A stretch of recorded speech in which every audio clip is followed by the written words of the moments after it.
What's up, Zoom Bar Reviews? Keegan here, and today I'm talking about the brand new announcements from Hammer, Ebonite, and DV8. And that's the order of them that I'm most excited for as well, but let's go ahead and hop into it and let's talk about them. The first one is the Hammer Hazmat Pearl. Now, I was a big fan of the original Hazmat. I didn't have a Hazmat Solid, although I may be getting one depending on if they're still available. Partially just for comparison for this sake, but in a color that I really like with the white and two-tone blue. It reminds me of the old Ruthless back in the day. So I may give this one for my fiance because she really liked her Ruthless just because of the way it looked. I'll have the spec sheet right here, but going into it, it's got of course the Hazmat core, which is in 15 pounds is a 248RG 055 differential. Kind of standard big core symmetric numbers. This has HK22, not HK22C, just regular HK22 Simtex Pearl. So this is actually the same cover from the Scorpion Strike. There's been a lot of Scorpions.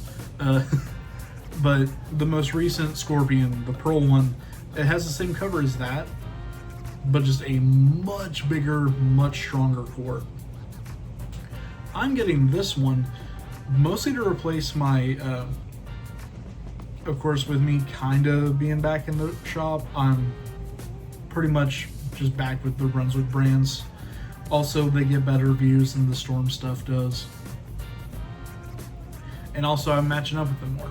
So, for multiple reasons, I'm kind of replacing some SBI stuff.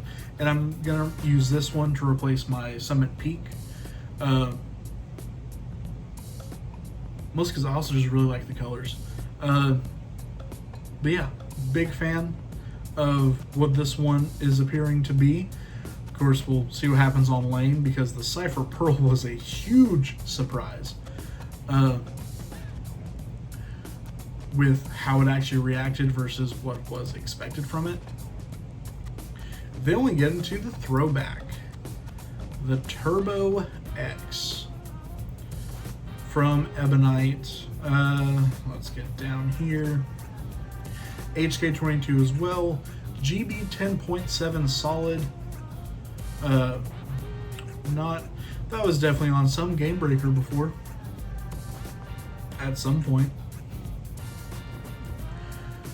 Solid reactive, finished 500, 1000, 1500 Sire, and it has a new core called the Turbo Core that is a dot core, from what I can tell. Yeah, based on the core image, it's a dot core. And it has the core numbers of 2.517, basically 2.52 RG, so lower end of medium. And then an 040 differential squarely medium. I think this is just going to be a really good all-around benchmarky type ball. I'm probably going to put mine at like 2 or 3K. If I'm being honest with you, I don't really throw shiny stuff too much, but we'll see. But I think this is going to be pretty much a dead center of your bag type ball. I'm super excited for this one as well. This is kind of filling the niche of like the Teal Rhino filled of the retro benchmarky ball. So we'll see how it rolls. I'm excited for that. This one is not for me. However, there's a bunch of people that I think this ball is going to be great for, including our guy Devin. Devin just switched to bowling two-handed. He's already making cuts at tournaments. He just started 2 months ago bowling two-handed. He's ridiculously good. Hater Pearl. First off, I do really like the shelf appeal of this ball. Just the silver and like kind of purple ice and black see, what do they call it? Just gray, purple, and black. It looks really good. The purple reminds me of the purple from the Infinity. That's what I'm liking about it. But of course, it has the Hater Core, which I was not thinking they were going to bring back, because like it went away a little bit ago.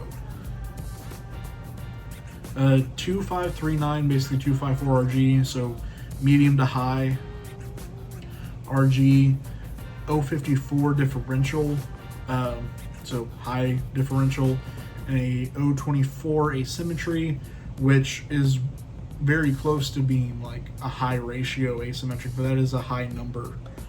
And then of course 500, 1000, 1500 compound for the surface finish. They've really been enjoying that surface finish lately.